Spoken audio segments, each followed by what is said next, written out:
સુન્ની મુસ્લિમ ફકીર, વર્તેજ નિવાસી મરહુમ અકબર શાહ ભીખુ શાહ પઠાણના પુત્ર અસલમ શાહ તારીખ 30ને શુક્રવારના રોજ અવસાન પામેલ છે. તે સલીમ શાહ, સાજિદ શાહ, મહેબૂબ શાહ પઠાણના ભત્રીજા, દિલાવર શાહ, રફીક શાહ, યુનુસભાઈના કાકાના દીકરા ભાઈ થાય. મરહુમની જિયારત તારીખ 1ને રવિવારે સવારે 10 કલાકે જુમ્મા મસ્જિદ વર્તેજ ખાતે રાખેલ છે તથા મહિલાઓ માટેની જિયારત ઘાંચી સમાજની વાડી વર્તેજ ખાતે રાખેલ છે. મુસ્લિમ કાઝી મરહુમ શબ્બીરભાઈ ઉમરભાઈ શેખ એસબીઆઈ વાળાના પત્ની તાહેરાબેન તારુબેન શબ્બીરભાઈ શેખ ખુદાની રહેમતમાં પહોંચી ગયેલ છે.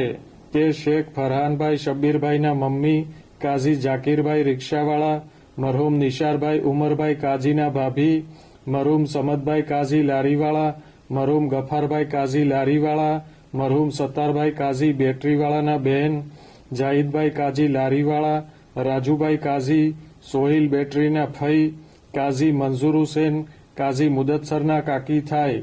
મરહુમાની જિયારત તારીખ 2ને સોમવારે સવારે 8:30 કલાકે મર્દો માટે કાઝીવાડ મસ્જિદમાં તથા ઓરતો માટે તેમના નિવાસસ્થાને કાઝીવાડ ચોકમાં રાખેલ છે.